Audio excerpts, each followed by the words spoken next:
Bonjour François Bégodeau, Bonjour. bienvenue dans le média Aloha News. Aujourd'hui, on se voit pour la sortie de votre livre Psychologie aux éditions Amsterdam. Vous dites dans le livre, la formation ou la fixation des opinions politiques est affective, socio-affective.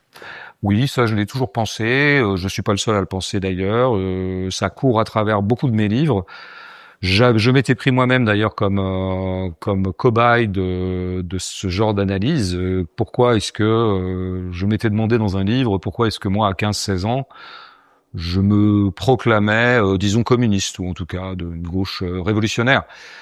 Alors on pourrait très bien dire, c'est parce que j'avais lu Marx, c'est parce que vraiment très théoriquement et très rationnellement, ayant rencontré des livres du corpus marxiste, j'avais trouvé ça éblouissant de lucidité, et donc j'avais adhéré. Mais c'est pas vrai, j'avais rien lu à l'époque, et je me proclamais déjà comme ça. Alors est-ce que ça tenait à des choses qui m'étaient arrivées, à savoir j'aurais subi des injustices sociales qui m'auraient porté à considérer, le corps social et les injustices qu'il génère. C'était pas très vrai non plus. En tout cas, j'en avais pas plus subi d'autres, et plutôt moins en fait en tant que membre de la classe moyenne blanche des années 80. Bon, donc, je crois que c'était une imprégnation culturelle, une imprégnation qui passait par papa et maman, qui passait par les amis de papa et maman, et c'est aussi ça qu'on peut appeler affectif. C'est-à-dire que j'aimais bien ces gens, ils me plaisaient bien, j'aimais bien comment ils parlaient, les mots qu'ils utilisaient me paraissaient séduisants. Et puis après, voilà, il y a eu d'autres leaders politiques qui aussi m'ont séduit. Je pense que ça passe beaucoup par la séduction, beaucoup plus que par la rationalité. Donc on est de toute façon dans les affects. Et puis après, il y a des histoires de tempérament. Il y a des tempéraments ou des personnalités qui sont plus ou moins portées à s'émouvoir de telle ou telle chose. Je crois que l'émotion, elle est toujours là, quels que soient les positionnements politiques. Je l'avais dit dans une chronique pour Socialterre, il faut pas dénier aux gens d'extrême droite l'émotion. Ce serait une très très mauvaise piste de dire, en fait, c'est des gens qui manquent d'empathie. Ils ont pas de sensibilité. C'est pas vrai, ils ont une autre sensibilité. Et par exemple, quand ils considèrent le fait qu'il y a un certain nombre d'immigrés, puisqu'on n'appelle pas comme ça, qui viennent en France, par exemple, depuis l'Afrique subsaharienne ou depuis d'autres lieux du monde, eh bien, eux, leur sensibilité les porte à s'émouvoir des perturbations que ça pourrait générer sur le peuple autochtone. C'est une sensibilité. On peut la trouver déplorable, pas très généreuse. C'est une sensibilité. D'autres gens, autrement formés, autrement éduqués, autrement conditionnés, vont plutôt avoir une sensibilité qui va les porter à s'enquérir d'abord de la condition des immigrés qui viennent, quoi. Bon, je schématise à mort, mais pour dire que, en fait, tout est affectif, tout le temps. Simplement, il y a des espèces de conflits de sensibilité, en quelque sorte, quoi. C'est pour ça que le débat politique, il est toujours compliqué, parce qu'il n'est pas rationnel. C'est-à-dire que c'est deux sensibilités qui s'opposent. C'est un petit peu comme deux personnes qui parleraient de leurs goûts musicaux.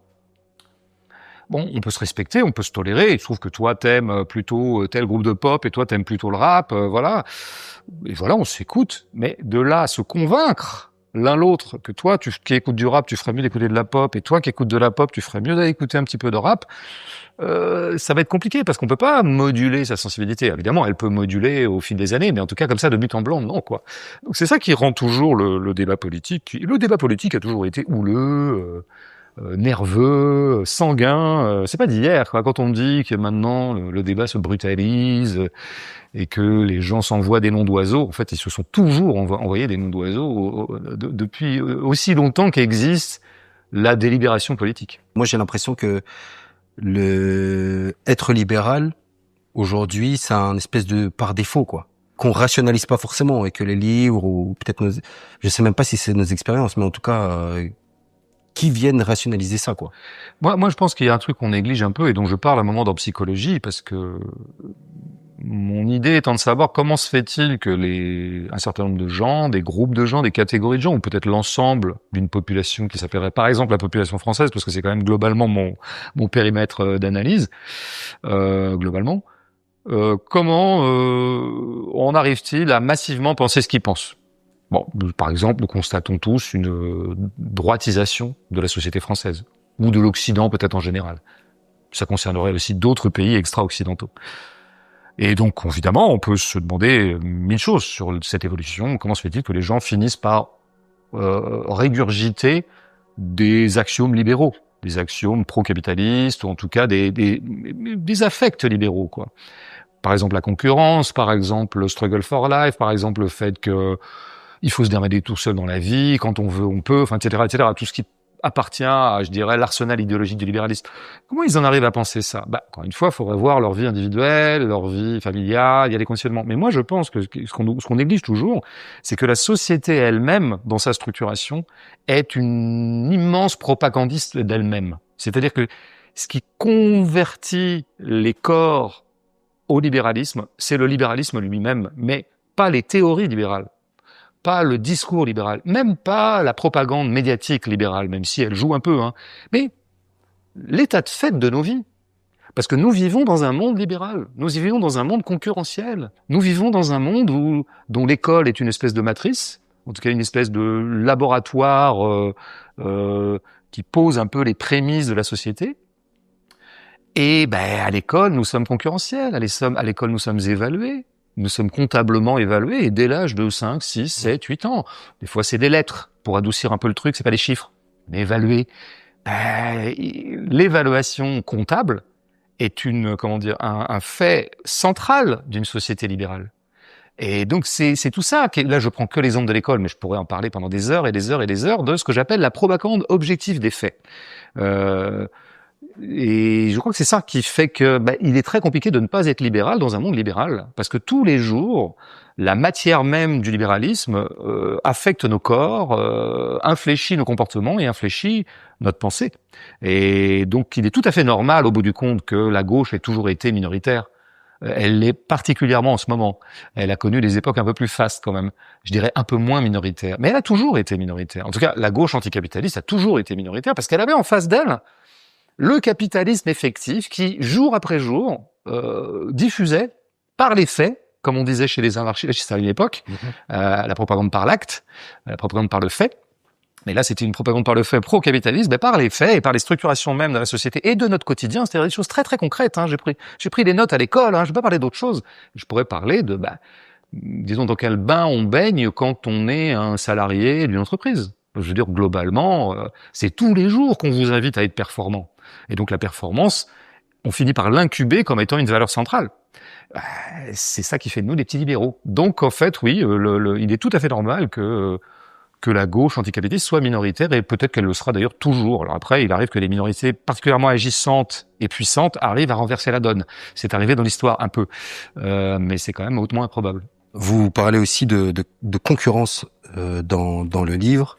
Vous mettez un peu en scène en parlant d'un écrivain qui est potentiellement proche de vous idéologiquement et tout ça, mais qui a plus de succès, il me semble, c'est ça? Il s'appelle Nicolas Mathieu. C'est ça. Il a été au Goncourt. Il a notamment écrit 2 romans qui ont rencontré un grand succès. Romans dont d'ailleurs je rappelle dans le texte que je lui consacre, qui étaient des bons romans. Il pèse quoi? Il pèse dans le game. Il pèse dans le game, dans un game particulier qui est pas seulement le game du roman, dans lequel je joue aussi, mais le game du roman social, et plus spécifiquement encore, le game du roman social de gauche. Maintenant, est-ce qu'il peut y avoir des romans sociaux pas de gauche? Ça serait une autre question. Et donc, effectivement, moi, je me retrouve avec Nicolas Mathieu, que j'ai croisé par ailleurs, et on a des rapports plutôt amicaux. Donc, il faut pas se tromper sur mon intention en écrivant ce texte, qui est d'ailleurs en grande partie comique et auto-dérisoire. Mais c'est parce que je voulais me prendre comme exemple moi-même, comme je fais beaucoup dans le livre, qu'est-ce que ça veut dire de vivre dans un contexte concurrentiel? Moi, je veux dire, en tant qu'écrivain, moi, je suis une espèce de, un auto-entrepreneur, pratiquement. Alors, j'ai des contrats partout. J'ai des contrats avec tel éditeur, avec tel cinéma qui va me demander d'animer un ciné-club, ce genre de trucs, quoi. Ou tel magazine qui me demande d'écrire un article. Mais à chaque fois, c'est des piges. À chaque fois, c'est des petits contrats. Donc moi, en fait, je suis un petit entrepreneur.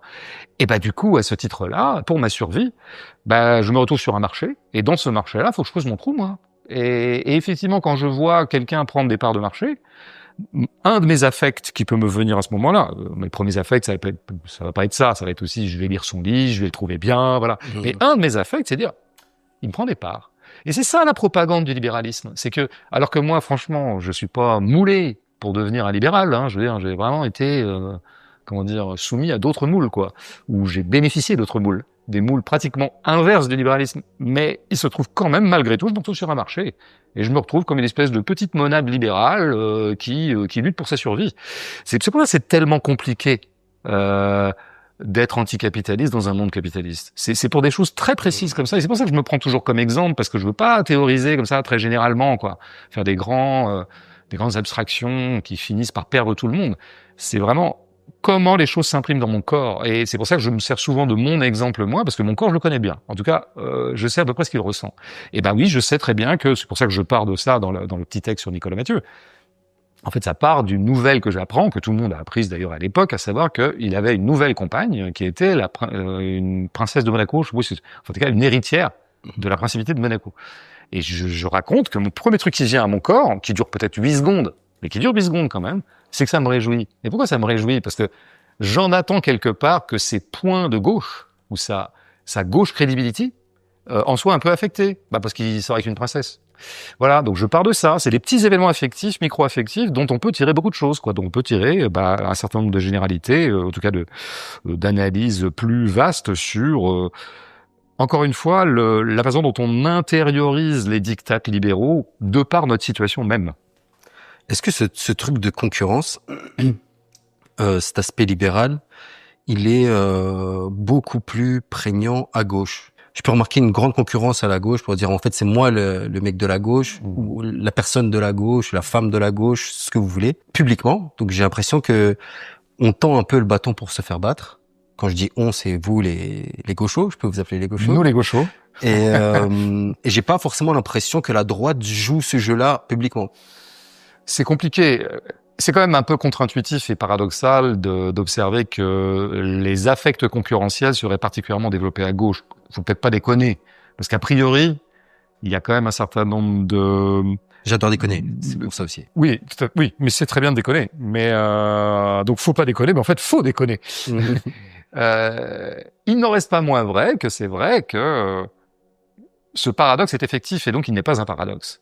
Nous constatons dans la gauche radicale, chez les militants, chez les intellectuels de gauche radicale qui sont parfois simultanément des militants, chez les universitaires de gauche, eh bien une passion concurrentielle, en tout cas une sorte d'hostilité mutuelle tout à fait stupéfiante, quoi. Venant de gens dont on se disait que d'une part en tant que gens de gauche, ils sont plutôt portés sur la coopération que sur la concurrence, hein, c'est un couple quand même qu'on peut faire jouer.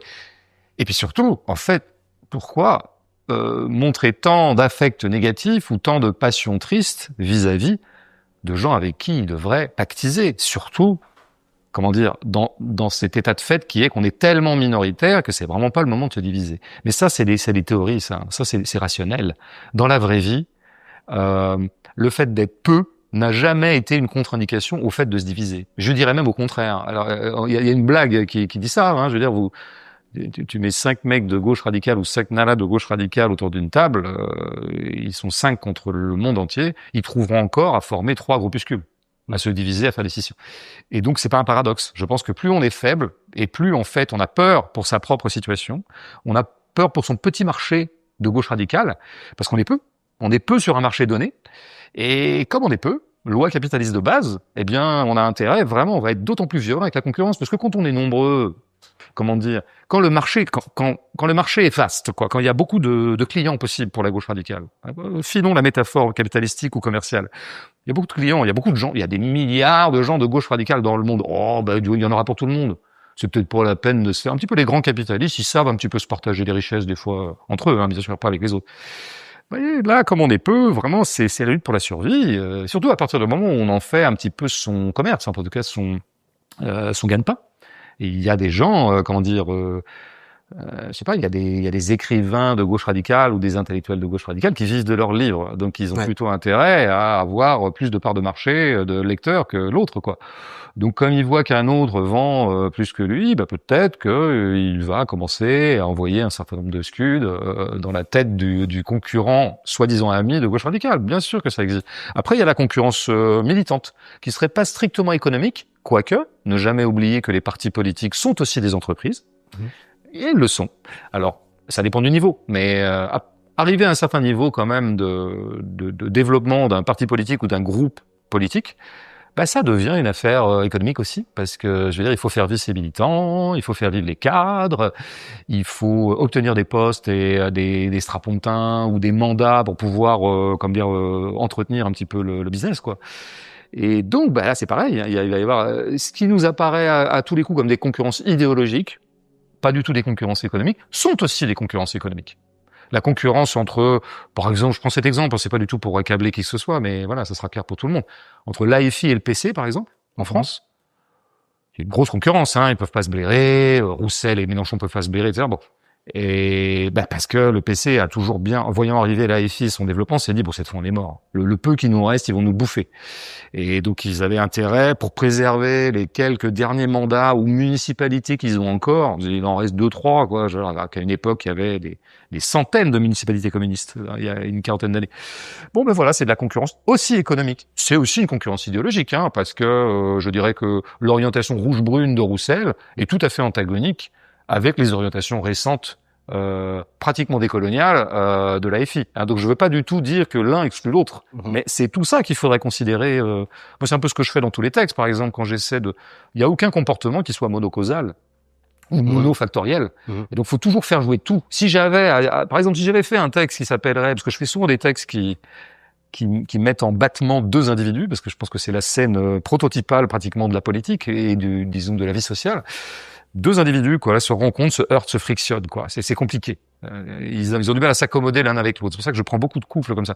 Moi, je pourrais prendre Roussel et Mélenchon. Je l'ai pas fait parce que je trouve qu'on en parle déjà beaucoup trop et que, en général, la scène partidaire m'intéresse pas beaucoup. Mais si je l'avais fait, il aurait fallu que je fasse valoir tout ça. J'aurais commencé probablement par une espèce de hiatus idéologique très profond, qui est sans doute un hiatus moral, qui est sans doute un hiatus de tempérament. Hein. Je pense que c'est quand même pas, ils sont pas fait du même bois tous les deux. Ils ont pas non plus la même généalogie politique, hein, parce qu'il y en a un qui vient du trotskisme et l'autre du PC. C'est quand même à travers le XXe siècle, ce sont pas des structures qui se sont beaucoup aimées. Elles ont plutôt passé beaucoup de temps à se combattre, mais parce qu'il y avait de la concurrence. Mais il y a un moment quand même dans le texte, et peut-être que je finirai là-dessus en bon marxiste. Je donnerai le dernier mot à l'économie. C'est aussi une lutte de marché. Mais est-ce qu'il n'y a pas une dissonance cognitive entre mettre le point sur ce qui fait l'état du monde et ce qu'il faudrait peut-être changer, entre guillemets? En gros, c'est comme si se dire faut pas faire ça, mais je le fais, quoi. Bah oui.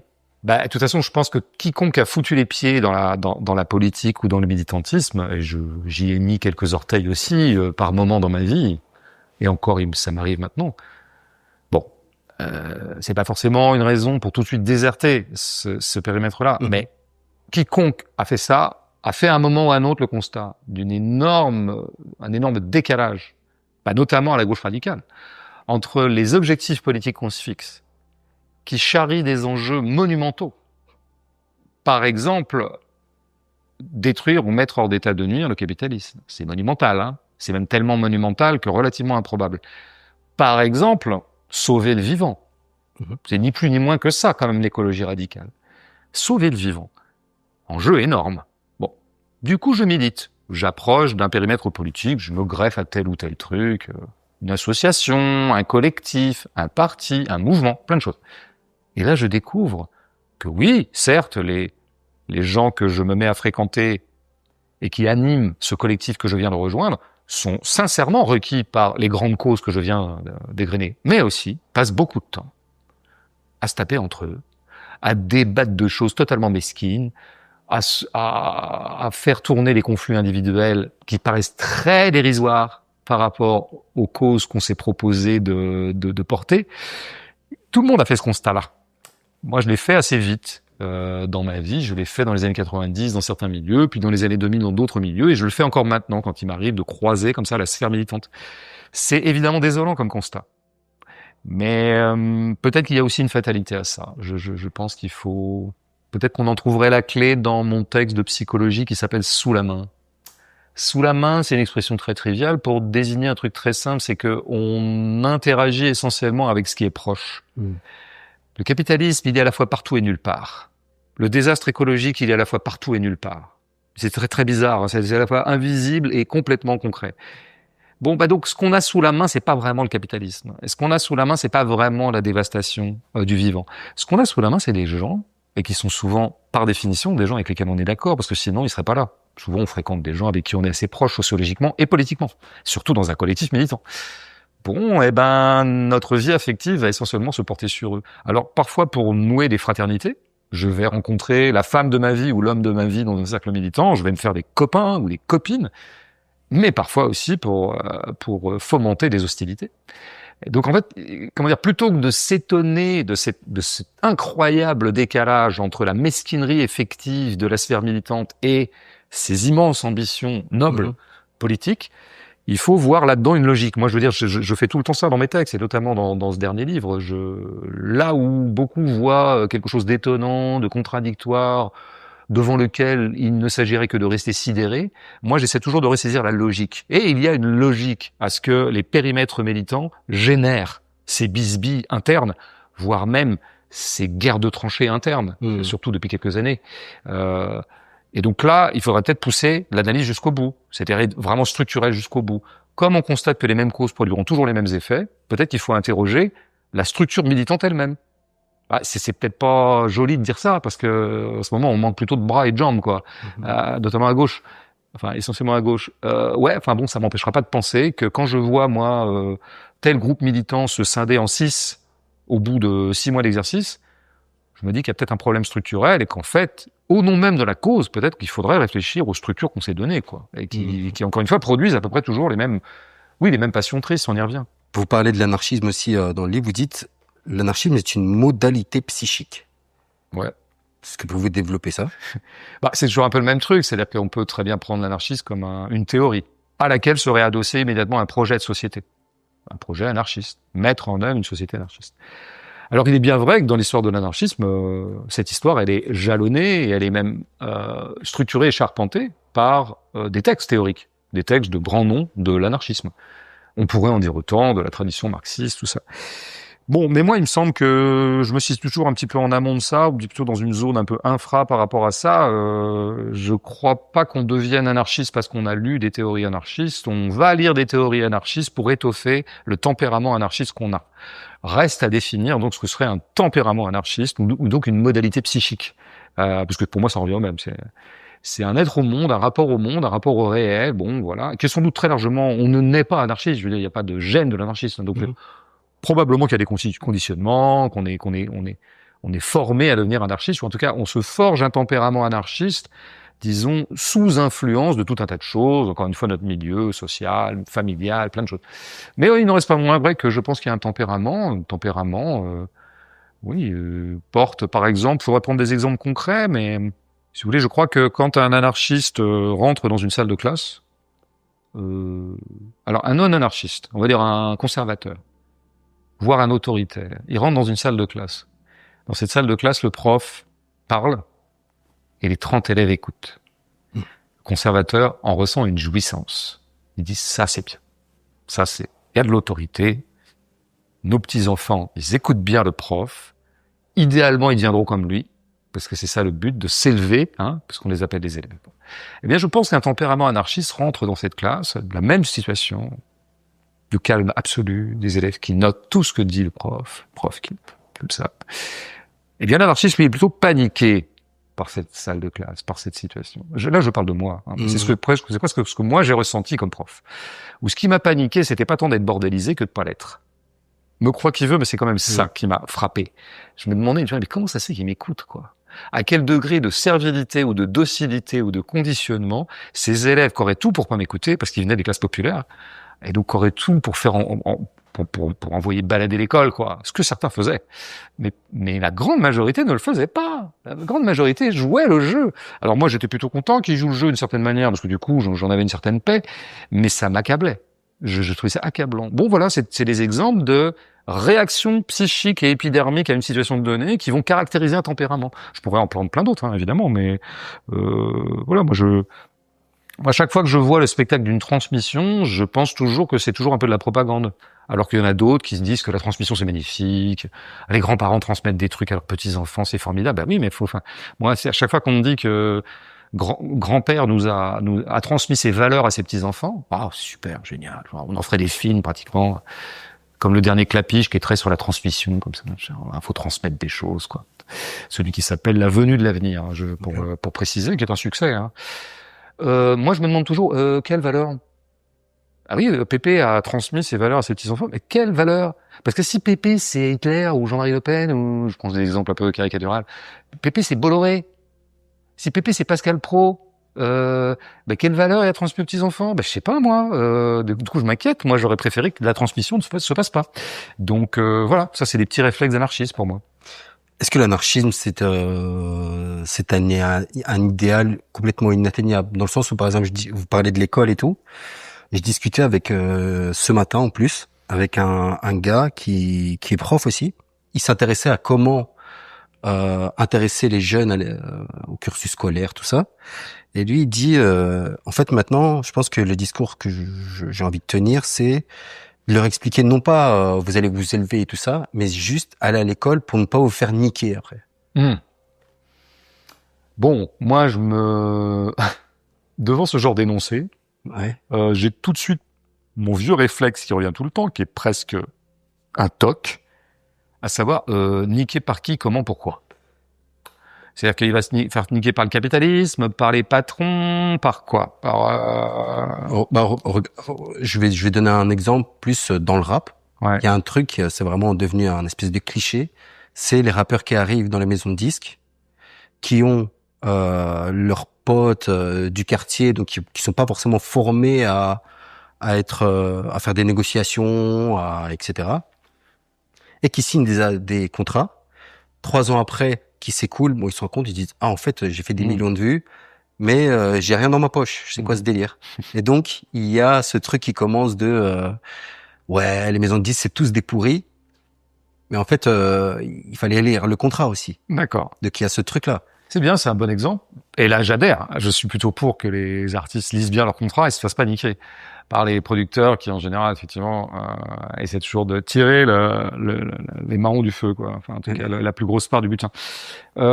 J'ajouterais juste que pour moi, c'est vraiment pas l'école qui est à même de transmettre ça. Cette vigilance-là, en fait, ce que préconisait la personne dont on parle, c'est moi dans mes termes à moi, ce qui reviendrait à l'anarchisme, ce que j'appelle l'autonomie. C'est-à-dire avoir suffisamment d'autonomie de pensée pour pas s'en laisser compter par des gens qui vont vous embrouiller. Là, ça, c'est le contrat, vas-y, signe-le. En fait, le lis pas, tu vas voir, en fait, c'est bon. On va s'en remettre totalement à l'autorité de quelqu'un. Non, autonomie, toujours. Qu'est-ce que je pense par moi-même? Non, je vais vérifier par moi-même, je vais penser par moi-même, je vais essayer de me faire un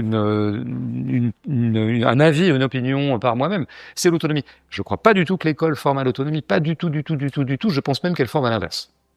Et je pense même que l'école, d'année en année, nous infuse en nous le sentiment que décidément on a besoin des autres, que décidément il y en a qui savent et d'autres qui savent pas. Bon, je passe sur ces choses sur lesquelles j'ai déjà beaucoup parlé.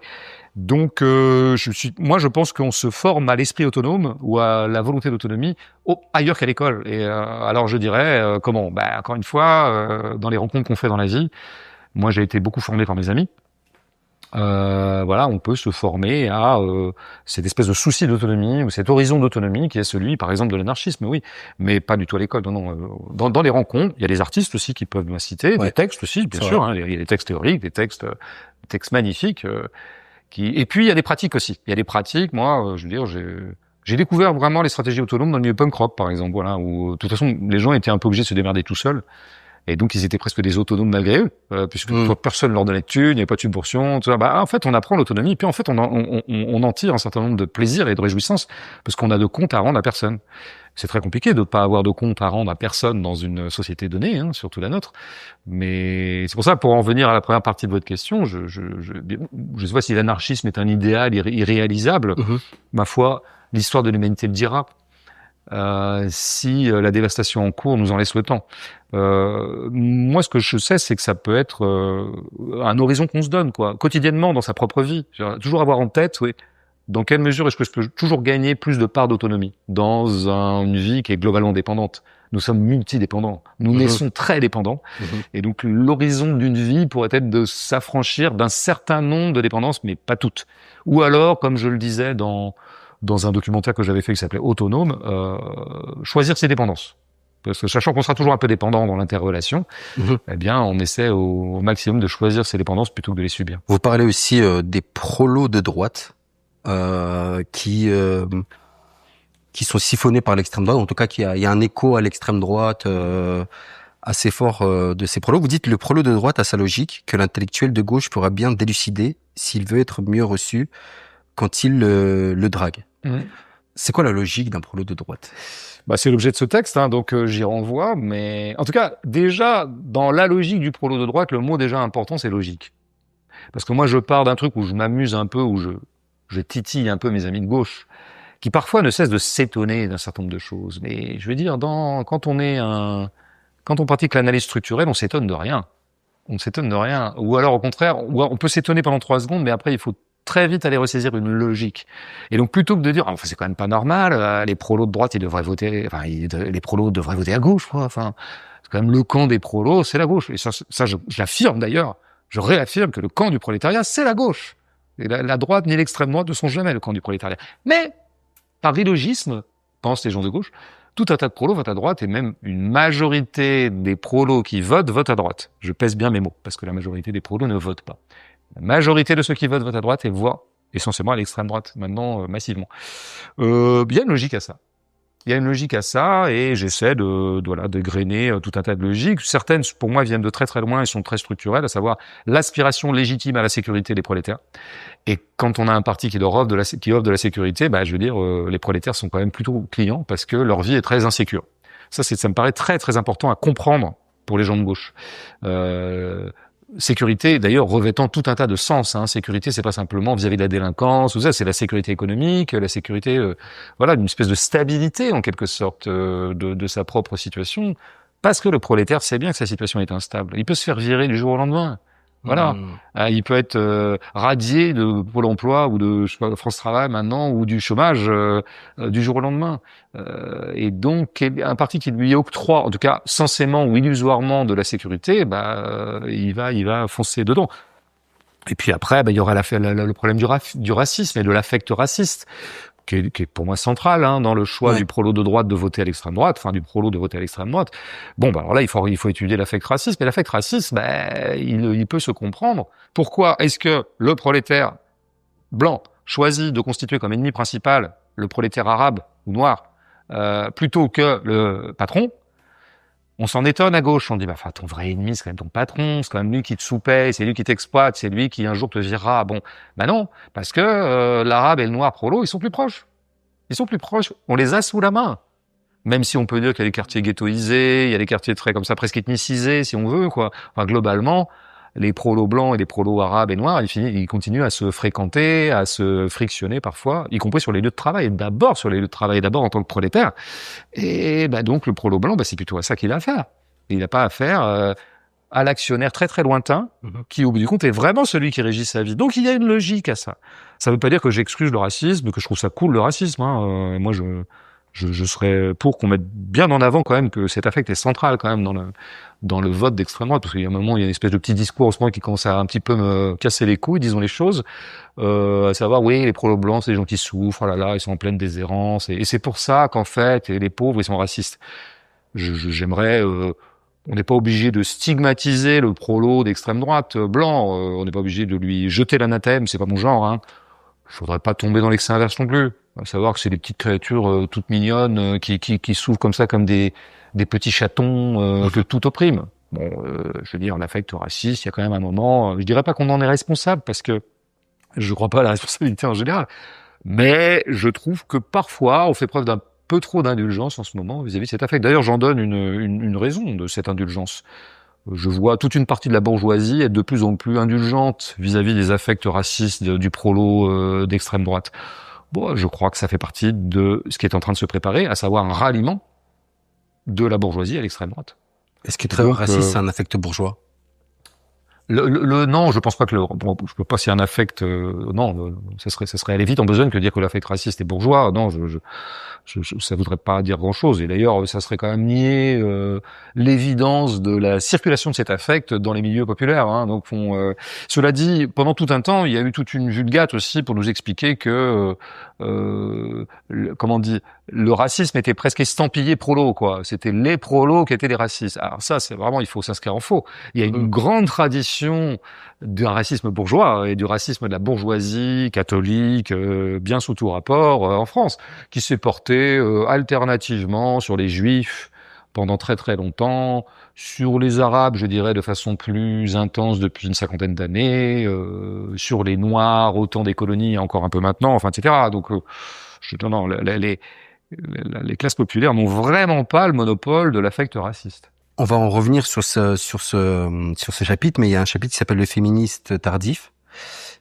Et en gros, vous dites que la gauche se pose des questions sur le féminisme et se dit peut-être que j'ai été en retard, donc je vais essayer de répondre hâtivement ou pas à mon retard.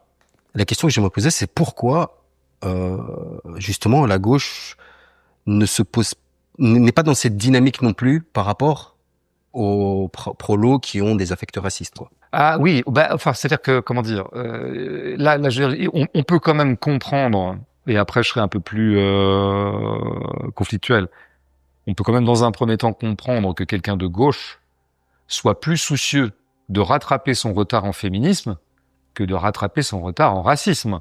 Pas en racisme, mais du moins comprendre, se dire, ok. Oui, mais enfin, on peut quand même comprendre que quelqu'un de gauche rassemble ses efforts et rassemble son énergie intellectuelle et morale pour adhérer à la cause des femmes, parce que ça fait totalement partie, pour moi, du programme égalitaire de gauche, plutôt que d'essayer de se porter au chevet du racisme, en tout cas d'essayer de le comprendre. Enfin, quand même, c'est voilà. Même si je pense qu'il faut tout comprendre. Moi, mon livre essaie de faire feu de tout bois. Hein. J'essaie d'analyser les affects racistes et puis aussi d'autres formes d'affect. Bon. Ce que je pointe un peu dans ce texte que j'appelle féministe tardif, c'est des gens qui sont venus au féminisme. J'allais pas dire à la 25e heure, mais disons tardivement. Enfin, en tout cas récemment. Par exemple, la tempête MeToo. Grand mouvement MeToo planétaire, etc. Donc bon, c'est des perdreaux de l'année en féminisme, quoi. Tant mieux vaut tard que jamais. C'est très bien. Je veux dire, je suis tout à fait content que le mouvement MeToo ait rallié beaucoup de gens au féminisme et peut-être ait rappelé à des gens de gauche qui l'avaient négligé que le féminisme doit être central dans un corpus de gauche. Je suis absolument ravi. Simplement, je vois, et là, le moraliste en moi se remet en place, c'est-à-dire celui de l'analyse des mœurs, quoi, ou l'analyse des comportements, et celui qui rigole, rit parfois tendrement et ironiquement des tartufferies de ses semblables, ou des hypocrisies de ses semblables. Je vois des néo-convertis devenir plus royalistes que le roi. Mais ça, c'est un truc qu'on connaît bien en religion. Je veux dire, quand vous débarquez dans une religion, vous voulez absolument montrer votre zèle, quoi, parce que vous y êtes arrivé tard. Vous êtes arrivé tard en islam, à 40 ans. Avant, vous picoliez, mangez du cochon, vous avez fait des conneries. Et à 40 ans, bon, quelque chose fait que vous allez rallier, et grand bien vous fasse, la religion musulmane, ou la religion catholique, ou d'autres religions. Et vous en voulez un peu d'être si tardif, quoi. Vous avez le temps, quoi. Donc vous pensez que vous allez à rattraper un peu votre retard, aux yeux de qui de droit, c'est-à-dire soit les autorités religieuses, soit la grande entité à laquelle maintenant vous référez, qui s'appelle Dieu. Et donc vous allez faire du zèle. Et ce zèle, forcément, il va être maladroit. Vous allez en faire trop. C'est quand on dit de quelqu'un qu'il en fait trop.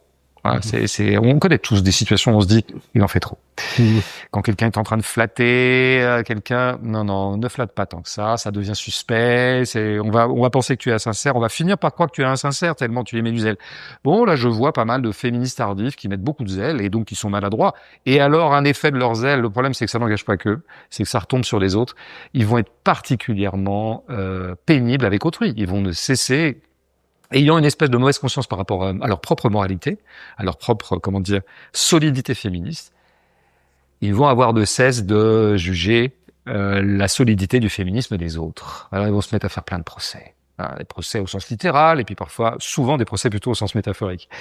Et là, ils vont devenir des immenses sermonneurs, des grands donneurs de leçons, ils vont jeter l'anathème, ils vont guetter le moindre impair misogyne de la part de quiconque. Les gens qui me suivent savent que je suis bien placé pour parler de tout ça, mais j'ai pas attendu d'être bien placé pour parler de tout ça pour le penser. Ça fait très longtemps que j'avais observé ce genre de comportement qui, c'est vrai, se sont multipliés depuis 2017, quoi. Globalement, MeToo, tout ça.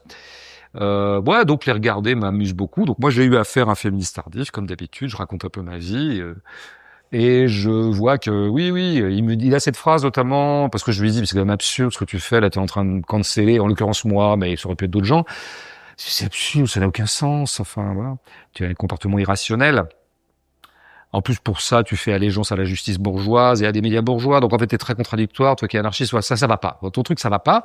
Et là, il me dit, oui, non, je comprends, mais on a fait trop de conneries dans ce domaine, quoi. Voilà. Alors là, je vois qu'en fait, il a des casseroles, quoi. En fait, il se reproche lui-même des trucs. Il se reproche de ne jamais avoir eu de regard féministe ou de mode de pensée féministe sur sa propre vie. Et d'avoir sans doute laissé faire beaucoup de choses dans le milieu anarchiste ou dans le milieu punk qui a été le sien, quoi, ou dans le milieu alternatif. Bon, je vois bien, hein. Je pense qu'à 30 ans, il a dû en voir pas mal, peut-être même participer lui-même à une sorte de bâtissisme ambiant, un peu beauf qu'il y a dans ces milieux comme dans tous les milieux. Et maintenant, il s'en veut. Alors du coup, il trouve des victimes expiatoires. En l'occurrence, c'était moi, mais il y en aura d'autres. Il en trouvera d'autres. Est-ce qu'il n'y a pas aussi un espèce de fantôme qui plane en disant peut-être que si j'invite François Bégodeau qui est vu comme le démon ultime par une certaine personne, bah je serai assimilé, je serai le petit démon, le bras droit du démon, quoi. Je pense qu'il y a eu dans mon affaire, enfin en tout cas dans les suites, donc qui ont notamment concerné ce qui s'est joué autour de mon livre Comme une mule. Il y a eu évidemment tout un panel ou un nuancier d'attitudes. Bah, d'abord, il y a eu les soutiens. Oublions pas, beaucoup de soutien. Beaucoup de gens qui m'ont témoigné de leur soutien et qui ont lu Comme une mule et qui ont adhéré, etc. C'est quand même la grande majorité, en tout cas de ceux qui se sont manifestés auprès de moi. Et puis, dans ceux qui ont été plutôt réprobatifs, il y a un nuancier, il y a ceux qui trouvent que je suis, que je méritais cet anathème et que j'étais donc le démon absolu. Ce qui est quand même un peu excessif, mais pourquoi pas. Et puis, effectivement, il y a une zone plus grise, si je puis dire, où il y a des gens qui n'en pensent pas moins, qui trouvent que, ouais, non, ça va, enfin, franchement, ça va, Bégodeau, c'est pas pour autant, quand même, qu'on va arrêter de le lire, ou de l'inviter, de l'écouter. Faut peut-être pas déconner, quoi. C'est quoi qu'il a fait, là? C'est quand même pas grand-chose. Et bon, ils pensent ça, sauf que ils ont peut-être des intérêts économiques, ou ils sont dans une situation économique, et on y revient encore, qui font que ils veulent pas se mettre à dos une partie de ceux qui les font vivre. Par exemple, des libraires. Moi, je suis sûr qu'il y a plein de libraires qui ne m'ont pas invité, parce que j'ai eu pratiquement aucune invitation de libraire sur Comme une mule. Les quelques invitations que j'ai eues, c'était plutôt des libraires vraiment amis, quoi. De libraires donc que je ne connaîtrais pas, ou lambda, ou même parmi ceux qui m'invitaient régulièrement et qui là ne m'ont pas invité. Je crois qu'il y a eu beaucoup ça. À mon avis, il y a eu beaucoup. Le problème, c'est que si on l'invite, en fait, il y a surtout les librairies militantes qui vivent beaucoup de production militante qu'ils vendent. Tant mieux, hein. Heureusement qu'il y a ce genre de librairie. Mais en l'occurrence, ils se sont dit, il y a des clients qui vont du coup refuser, qui vont peut-être venir m'emmerder, qui vont du coup me boycotter, en tout cas aller un peu moins souvent dans les librairies. Donc ils se sont un peu planqués. Ça, c'est ce que j'appelle ce serait des idiots utiles ou des sympathisants malgré eux de ce mouvement stupidissime qui a été celui de certaines personnes à mon égard. En revenant aux prolos qui ont des affects racistes, bon, pour que ce soit clair, pour pas qu'on m'affilie à votre entité démoniaque, le racisme c'est mal, mais je suis assez d'accord pour dire que le racisme c'est mal. En tout cas, ça fait du mal. Ça fait du mal. Parce qu'il y a toute une frange aussi décoloniale qui est en train de dire ça, qui est en train de dire mais en fait nous sommes dans des moments cruciaux dans la France, vers le basculement pour de vrai vers l'extrême droite. Il est crucial pour la gauche dite électorale ou des partis politiques d'essayer de ramener ces gens, quoi. Comment pourrait-il faire, quoi? Comment pourrait-il faire, sachant que dans la gauche il y a les antiracistes, il y a qui pourraient être choqués ou outrés par ce genre de démarche ou différentes autres entités. Comment peut-on... Est-ce que c'est possible, en fait? Oui. En fait, il y a deux questions en une. C'est, d'abord, est-ce que c'est légitime de vouloir aller rechercher les proto-racistes? Et le racisme, c'est mal. Qui voteraient extrêmement. Et le racisme, c'est mal. En tout cas, ça fait beaucoup de mal. Ça fait d'ailleurs beaucoup de mal à celui-là même qui émet son racisme. Moi, je pense que ces gens se font beaucoup de mal. En tout cas, ils font beaucoup de mal à leur cerveau et à leur intelligence. Ceci étant dit, donc il est tout à fait légitime que des gens de gauche essaient de se dire comment est-ce qu'on pourrait ramener ou amener dans la besace de gauche des gens qui des gens des classes populaires qui votent extrême droite. Parce qu'ils ont décidé d'articuler leur opinion politique autour de l'affect raciste. C'est donc tout à fait légitime de vouloir ça. D'ailleurs, ce n'est pas complètement impossible. C'est pas une gageure, je veux dire, parce que on sait très bien que tout un pan du prolétariat, peut-être moins d'ailleurs important que ce qu'on dit, mais un pan quand même, est passé du Parti communiste au Rassemblement national. Ça veut dire qu'il y a une mobilité des appartenances politiques. Tout ça, c'est des constructions historiques. Et si c'est des constructions historiques, ça veut dire que ça peut rebouger, et que ça peut rebouger dans l'autre sens. C'est une histoire de contexte, c'est une histoire de plein de choses, quoi. On sait très bien pourquoi un certain nombre de prolétaires du PC sont passés, d'ouvriers affiliés au Parti communiste sont passés au RN. Je veux dire, ça a été suffisamment documenté. Par exemple, dans Retour à Reims de Didier Ribon, mais il y a tout un tas de livres qui parlent de ça, parce que c'est vraiment presque un classique. Moi, j'aurais des choses à peu près équivalentes dans mon environnement familial semi-proche, disons dans le cercle concentrique, le deuxième cercle concentrique. Très bien. Donc, c'est pas complètement bête, c'est légitime et c'est pas complètement vain, puisque ça peut arriver, ça peut rebouger, quoi. Bon. Et après, la vraie question serait, comment faire? Comment leur parler, en quelque sorte? Quelle langue leur parler pour que cette langue de gauche, en tout cas notre langue, soit suffisamment séduisante pour qu'elle les arrache à la séduction de la langue d'extrême droite? Et alors là, oui, moi je dirais que j'ai un désaccord majeur avec mes amis décoloniaux. Eux pensent que c'est en mettant la question raciale au centre. On va aller chercher les beaufs et on va créer une espèce de connivence beauf et barbare. D'abord en mettant la question raciale au centre, vraiment au centre. Hein, je veux dire, moi je dis pas qu'il faille évacuer la question raciale. Les gens qui me connaissent le savent très bien. Mais la mettre au centre, c'est déjà une chose. Bon, parce que c'est quand même toujours un peu parler du coup le même lexique que les gens d'extrême droite. Je dis pas pour dire la même chose, mais c'est le même lexique. Ce qui est compliqué, ce qui va pas de soi. Ça va pas de soi. Déjà, on me fout le pied dans un drôle de truc. On se demande si plutôt que de rallier des gens à gauche, on va plutôt entériner la solidité de droite. C'est une question. Je ne la tranche pas. Je la pose. Et c'est pas mal qu'on se la pose quand même avant de faire n'importe quoi.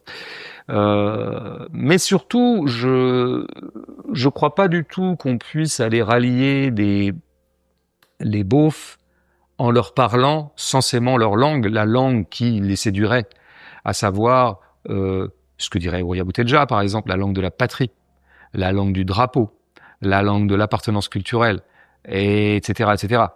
On sait qu'elle a proposé récemment un internationalisme patriote ou un patriotisme internationaliste, je ne sais plus comment elle l'a goupillé. Là, il y a beaucoup de choses qu'écrit Ouria que je trouve lumineuses, et je la lis aussi souvent que je peux. Ça, non. Ça, c'est une construction purement théorique et qui, à mon avis, est totalement creuse et vouée à ne rien donner.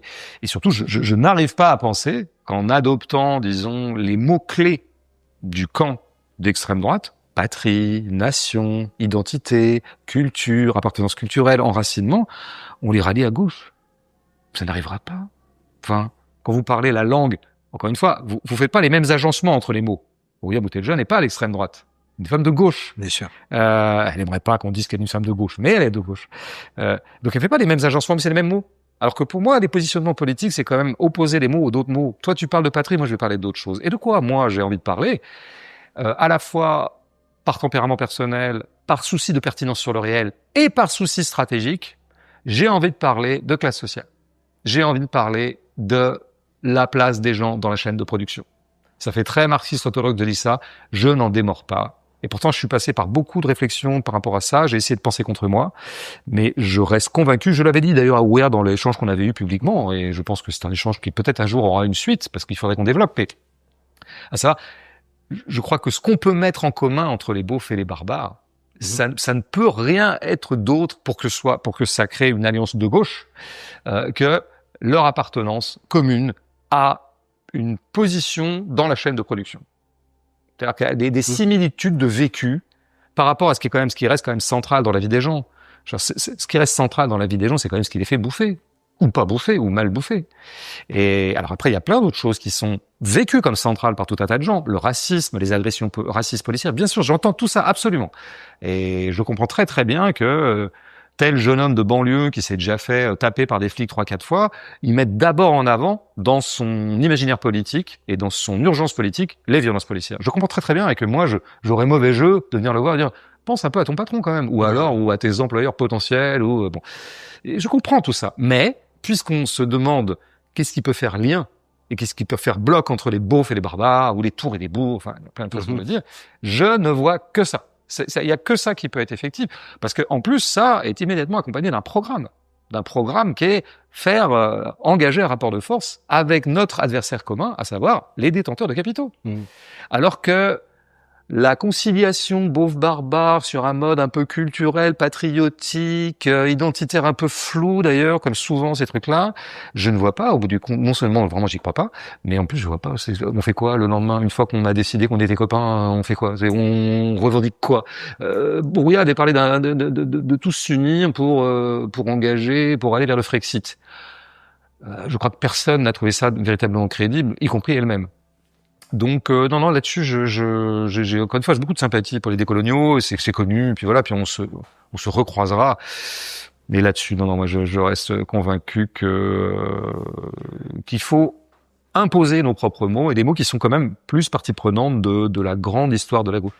J'ai l'impression que c'est pas faisable de ramener ça à la classe sociale. D'une part, pourquoi on l'a pas fait depuis tant d'années et que ça n'a pas marché, et que j'ai l'impression aussi que il y a un déplacement des sujets qu'on a fini par accepter, quoi. Quand Mélenchon, par exemple, parle des musulmans, ah bah pour certains, ça joue sur leurs affects. Ils disent c'est assez pour moi, c'est bon, je suis avec lui.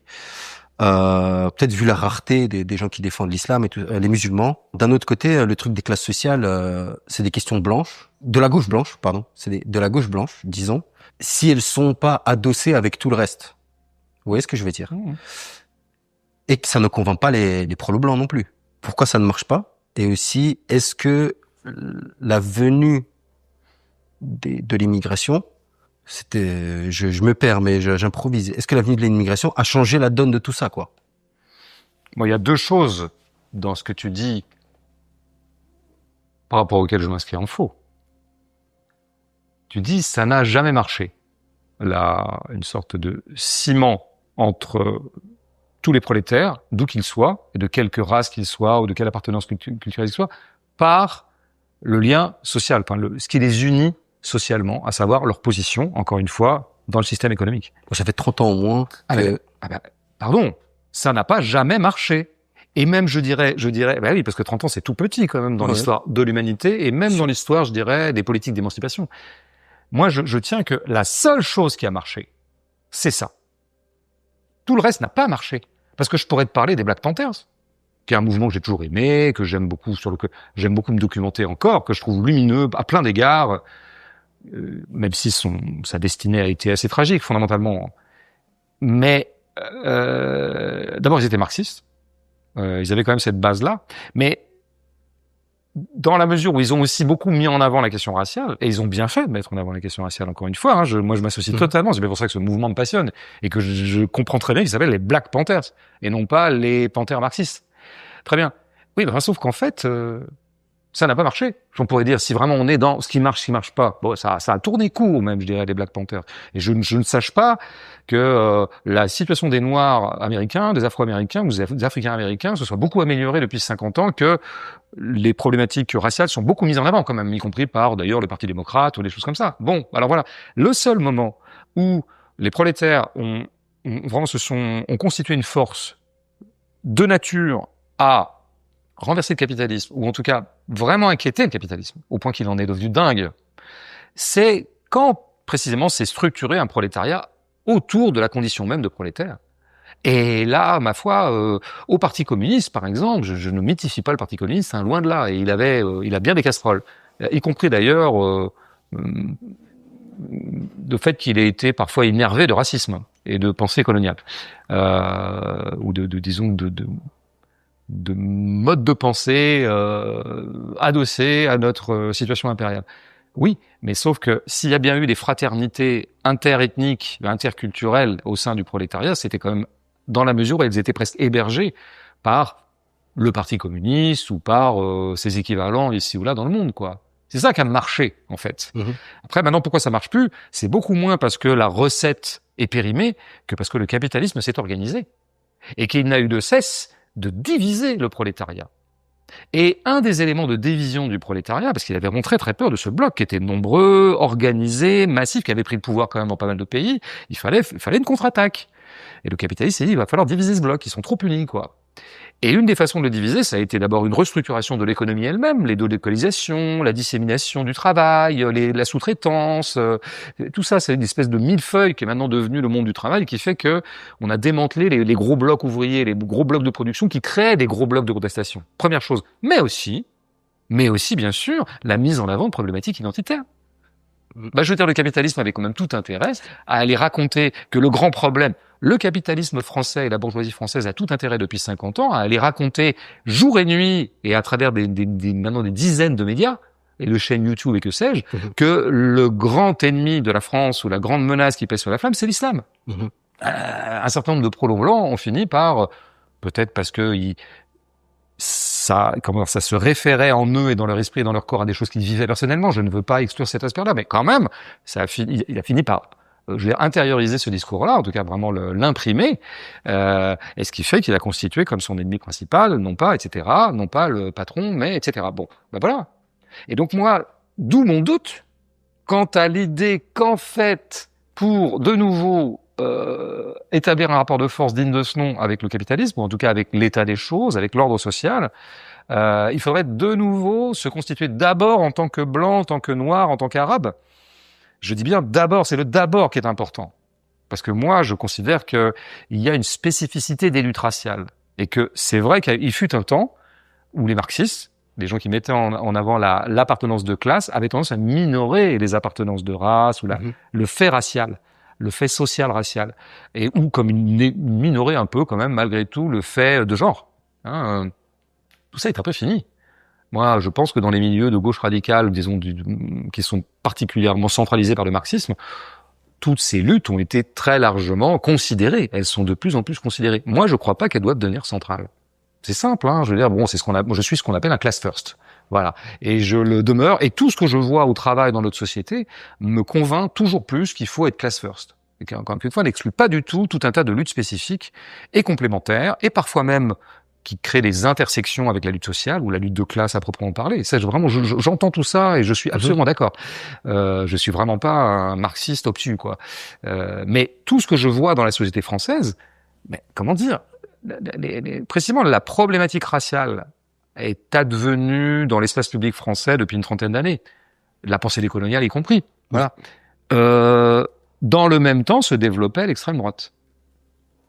Donc, puisqu'aujourd'hui, notre jeu à tous les deux, c'est de dire qu'est-ce qui marche pas, je ne dis pas qu'il y ait forcément un lien de cause à effet entre l'émergence de pensées qui mettent en avant le fait racial et le racisme lui-même. Je ne dis pas ça. Je suis pas inconséquent comme ça. Oui. Je constate simplement que l'un ne nous aura pas immunisés contre l'autre. Au bas mot, c'est un euphémisme. Mais je vois où vous voulez en venir, mais est-ce que c'est possible le fait de créer un affect assez sexy autour de la classe, sans à la fois nier les affects identitaires entre guillemets, parce que en fait elles sont prégnants, que ce soit mis en valeur par les médias ou autres, tout en les atténuant pour essayer de se frayer le chemin vers cet affect de classe. Moi, j'ai du mal à voir comment on peut rendre ça sexy à quelqu'un, à la masse qui est pas forcément qui trouve pas que Marx c'est un truc, qui connaît pas Marx par exemple, ou ce genre de choses. Oui, il y a pas utilité de connaître Marx pour peu importe. 90% des ouvriers du Parti communiste ou liés au Parti communiste dans les années 50 par exemple n'avaient pas lu une seule ligne de Marx. Enfin, c'est pas grave, c'est pas comme ça que ça se passe en fait. Tu n'arrives pas à croire comment ça pourrait être sexy. Il se trouve que quand même, je note que ça a été sexy. Bon, alors il semblerait qu'il n'y ait pas une malédiction anti-sexy de la problématique de classe, parce qu'il y a quand même un moment, c'était très sexy. C'était la fameuse fierté ouvrière. C'était la fierté de la classe de la classe pour soi, comme on dit, c'est-à-dire consciente d'elle-même, et qui contractait une sorte d'érotique ouvrière, pratiquement une érotique de groupe ouvrière. Moi je pense que ça passe toujours par ça. Donc ce qui a eu lieu peut très bien de nouveau avoir lieu. Mais ça n'a pas été parasité par des affects identitaires. Parasité par l'initiative de qui?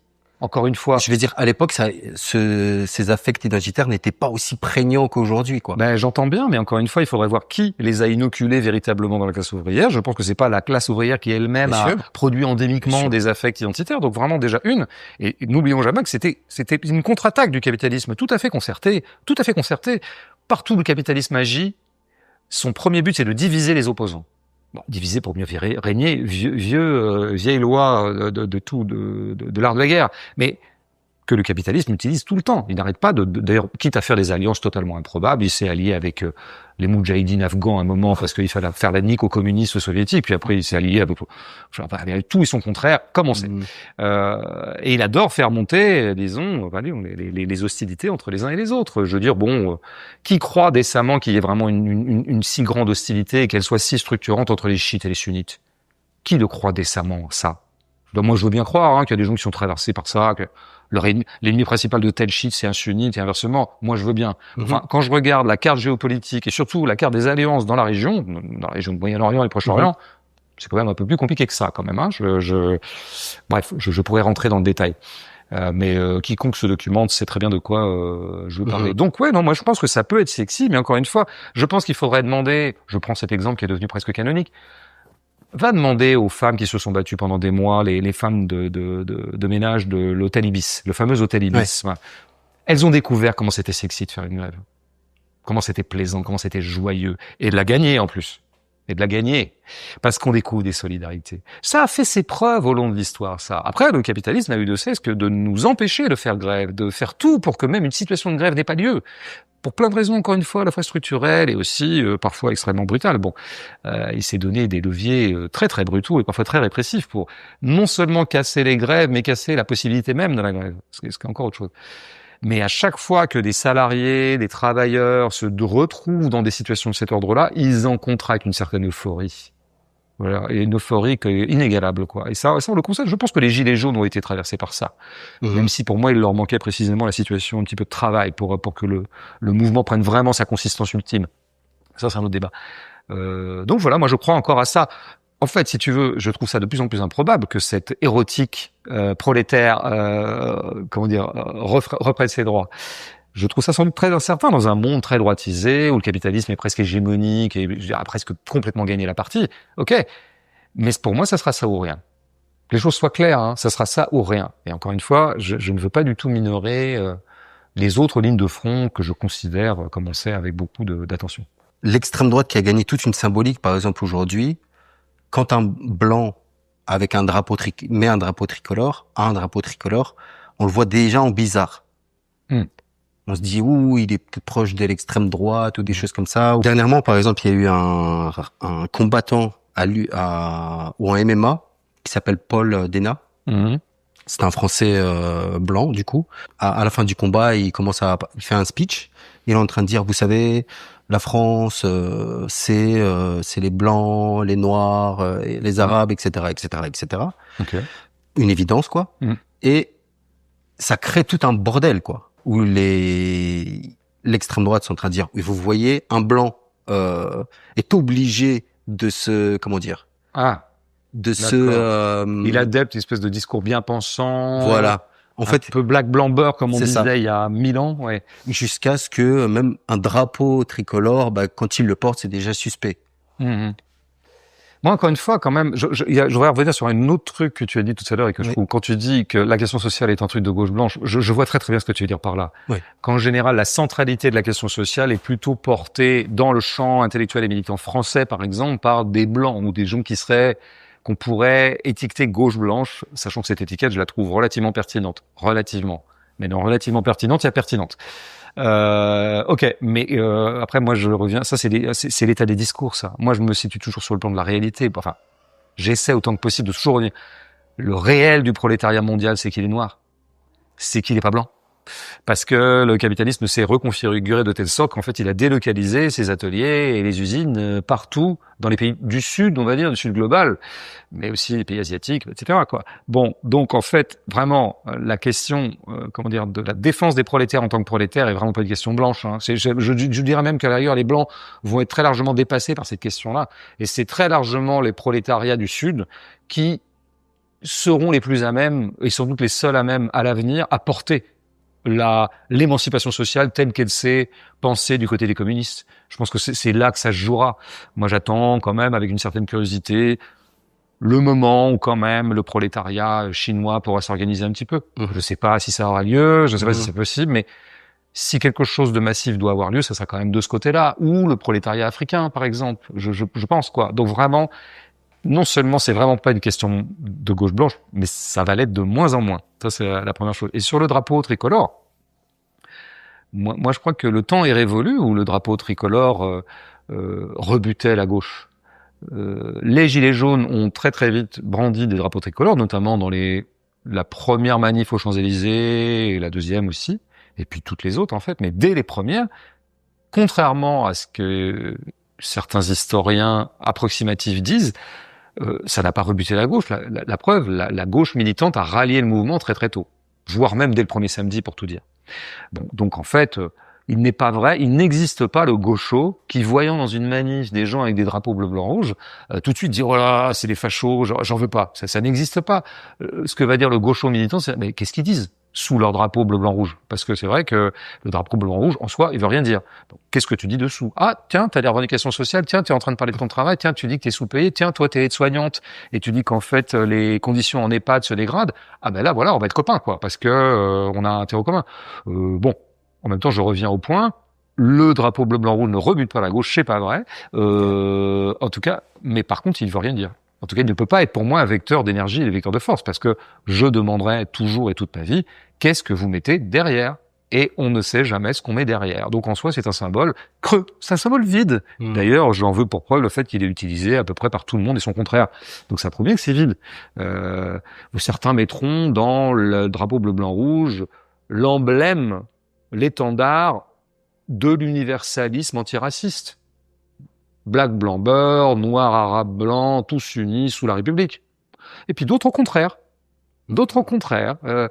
Ils adosseront ce drapeau à une identité un peu stricte, à l'aune de quoi les nouveaux arrivants racisés, sont pas forcément les bienvenus, à moins de montrer patte blanche.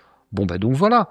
Moi j'aime bien la clarté et je pense qu'on ne peut pas construire des alliances durables si on n'est pas un peu clair sur le ciment qui nous allie.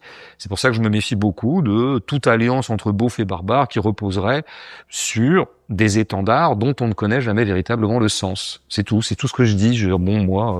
Par ailleurs, on sait très bien que je ne suis pas très très porté sur le patriotisme, mais c'est même pas le sujet. C'est un sujet personnel. Moi, je suis toujours très circonspect devant toute manifestation de patriotisme. Mais ça, à la rigueur, c'est mon côté moi. Mais l'extrême En tout cas, droite je pense que aussi. stratégiquement, c'est complètement vain. J'étais à une conférence sur l'expulsion des Palestiniens en 48. C'était pour resituer que ça commençait pas ici, etc., etc. Je pense que c'était ça un peu le but de la conférence. Et il y avait un militant qui a pris la parole. C'était un arabe de confession musulmane. Il le dit, hein, donc c'est pour ça que je le précise, et qu'il dit, vous savez, la gauche, comme LFI par exemple, eh bien, le fait qu'ils aient parlé de ça, ça m'a suffi. Ça me suffit. La question que j'aimerais vous poser, c'est est-ce que ça a révélé des affects spécifiques? Je veux dire que ce soit à gauche ou à droite. La question de savoir les affects spécifiques, ça me paraît un peu général, mais je voudrais rebondir donc sur la première partie, Oui. parce que là, celle-là, c'est très spécifique. Et donc c'est précis et donc j'aime bien. Donc ce monsieur dit, ça m'a suffi. Bon. Et j'en ai croisé beaucoup des comme ça. Et de fait, il y aurait un espèce de mouvement comme ça qui fait que, à partir du moment où les insoumis ont mis en avant beaucoup le massacre en cours à Gaza, l'horreur en cours à Gaza, perpétrée par l'État d'Israël en toute connaissance de cause et comme je crois que je le dis moi de plus en plus comme l'aboutissement du projet sioniste. Voilà, c'est ça être anti-sioniste, c'est penser ça, c'est penser qu'il y a dans le projet sionisme même était en germe ce qui est en train d'arriver et qui d'ailleurs a une vieille histoire, enfin je veux dire, a commencé depuis bien longtemps. Donc je serais très radical sur cette question-là. Moi c'est ça dont cette guerre m'a définitivement convaincu. D'ailleurs c'est pas une guerre, c'est une extermination, c'est l'évacuation totale d'un peuple. Les insoumis mettent en avant beaucoup ce fait historique, ce fait qui restera dans les mémoires. Ils ont raison. Les manuels d'histoire, s'il y en a encore dans 50 ans, et si ils sont encore un peu capables d'objectivité, reconnaîtront que ceux qui ont pris la mesure de ce qui se passait en France, dans l'offre politique française, c'est les Insoumis. L'histoire les honorera. Voilà. Alors après, il est évident que, et l'un n'empêche pas l'autre, parce que l'un n'empêche jamais l'autre, il y a, chez les Insoumis, une sorte de calcul politique aussi. C'est ça, la politique, c'est fait de pur et d'impur, c'est fait de lucidité et de calcul, c'est comme ça. Et donc, il y aurait l'idée que oui, on va d'autant plus mettre en avant la réalité de Gaza et de la Cisjordanie depuis maintenant 2 ans, ou presque, que peut-être ça ralliera aux Insoumis des gens qui se sentiraient, à tort ou à raison, mais se sentiraient particulièrement concernés par la situation des Palestiniens. Peut-être au nom d'une fraternité arabe, au nom d'une fraternité musulmane, au nom bon. Tout le monde sait très bien de quoi je parle. Bon, ben voilà, très bien. Bon, jusqu'ici tout va bien. Alors, si effectivement, aux yeux d'un certain nombre d'Arabes français, ça suffit, ben il leur en faut peu. Il leur en faut peu, et ce ça suffit en fait, moi, me désole. Parce que on fera rien avec une alliance comme ça. Si vous créez une adhésion d'un certain nombre d'Arabes français, peut-être de racisés en général d'ailleurs, aux Insoumis, sur la seule base du soutien au peuple de Palestine, j'ai presque honte de dire seule base, parce que c'est évidemment un soutien totalement nécessaire, juste, c'est la cause du moment, réellement, c'est l'horreur du moment, bon. Et il faut de toute urgence statuer là-dessus, et éventuellement agir là-dessus. Mais non, ça suffit pas. Ça suffira jamais, enfin. On ne crée pas une fraternité politique consistante et donc opératoire, c'est-à-dire susceptible de produire des résultats politiques, quoi, des avancées politiques, sur simplement un soutien commun à un peuple, fût-il le plus massacré du XXIe siècle, quoi. C'est pas vrai. Parce que alors, si par exemple un musulman arabe se trouvait être misogyne, et je dis ça, non pas que j'adhère à un cliché, mais je prends libéral, il trouve qu'en fait en France on travaille pas assez. Bon, il trouve que bah oui, il serait temps quand même de réformer les retraites, de sorte qu'on puisse que mettre les retraites à 70 ans comme au Danemark. Mais oui, mais quand même la Palestine ça suffit. Je suis pour la retraite à 70 ans, je suis pour soulager le capitalisme, le capital des impôts de production, comme ils disent eux-mêmes. Il y en a marre un peu, puis il y a quand même un peu trop d'assister en France, quoi. Ça suffit maintenant, la redistribution sociale, là, ça coule, on fait jamais. S'ils pensent tout ça qui appartient vraiment à la panoplie du libéral, mais que le soutien à la Palestine fait qu'au bout du compte, il votera insoumis, mais moi je veux pas de son vote. Enfin, de toute façon, je suis pas en position de vouloir ou pas, je suis pas insoumis. Mais c'est un vote, c'est léger, quoi. Et ça ne mène à rien. Donc moi, je l'ai dit d'ailleurs à certains potes ou plus ou moins potes arabes que j'ai pu croiser, et qui étaient quand même, voilà, qui avaient une grande reconnaissance vis-à-vis des insoumis pour ce qu'ils font depuis 1 an et demi. D'ailleurs, en s'en prenant plein la gueule, en essuyant des procès dégueulasses. Enfin, là, j'ai pas besoin de détailler, quoi. Bon, il y a un certain courage, un certain aplomb, et je comprenais l'admiration de ces copains ou plus ou moins copains arabes que j'ai pu croiser. Mais quand ils me disaient, bah du coup, moi, entre moi et les insoumis, il y a une espèce d'alliance qui s'est faite, aller pour l'éternité, je dis non. Tout à l'heure, toi, je t'ai entendu dire que ceci, cela à propos des privilèges des cheminots. Non, mon pote, je veux dire, il va falloir. Enfin, je veux dire, ça peut pas se nouer comme ça. Donc non, vraiment. On peut pas construire toute une alliance autour de ça. Ça, c'est pas possible. Est-ce que ça a révélé quelque chose? Parce que j'ai l'impression que beaucoup de loups sont sortis du bois, quoi. Ouais, de toute façon, je pense que les grandes situations historiques, les grandes crises historiques, là, le mot crise est faible, hein, mais ont toujours cette valeur-là. Moi qui adore penser à partir du réel. Qu'est-ce que c'est un moment de crise, ou un moment de guerre, ou un moment de conflictualité forte? C'est le moment où le réel lui-même sort du bois. Le réel se densifie, le réel se muscle, le réel apparaît. Enfin, je veux dire, il affleure, quoi. Là où parfois il est un peu plus inaperçu dans la régularité du quotidien. Et donc moi j'aime bien ces séquences-là de certains points de vue, parce qu'effectivement là il y a des effets de vérité qui sont très très forts. Et effectivement, en général, tout le monde est un peu sommé de se positionner. Et c'est là que ça sort du bois. Et là, oui, bien sûr. Oui. Si on doutait encore que la bourgeoisie française était en train massivement de se rallier à l'extrême droite et au racisme, on peut moins en douter depuis la saloperie qu'elle a dispensée à longueur d'antenne sur ce qui était en cours. Et son négationnisme, en tout cas sa négation de ce qui est en train de se jouer, son sempiternel rappel du 7 octobre pour justifier on ne sait trop quoi. C'est quand même la bourgeoisie qui massivement a décidé de se positionner de ce côté-là. On a aussi vu une bourgeoisie qui choisit toujours le camp du fort. Ça, c'est normal, une espèce d'alliance de tous les forts de la planète.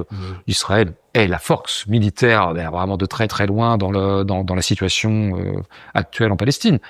Et donc, on se met du côté du fort. En plus, oui, la bourgeoisie est très très largement traversée ou travaillée par l'idée du conflit de civilisation. On sait bien que Israël, globalement, est perçu par elle comme partie prenante de l'Occident, et que donc ce qui se joue là-bas, c'est la guerre de civilisation contre, globalement, le monde arabo-musulman, ou le Sud global, on sait plus trop quoi, c'est un peu confus. Bon, voilà, oui, effectivement, tout le monde est un peu sorti du bois. Bon, moi, j'ai pas appris grand-chose, parce que je savais tout ça, mais là, oui, disons que c'est devenu absolument spectaculaire. Je veux dire, plus personne ne pourra dire qu'il ne savait pas, quoi. On voit très très bien ce par quoi la bourgeoisie est traversée en ce moment, et on peut prévoir très calmement et avec fermeté son alliance définitive avec l'extrême droite. Est-ce que c'est quelque chose à rajouter? Non. Pas en l'occurrence. Merci beaucoup. Merci. Merci.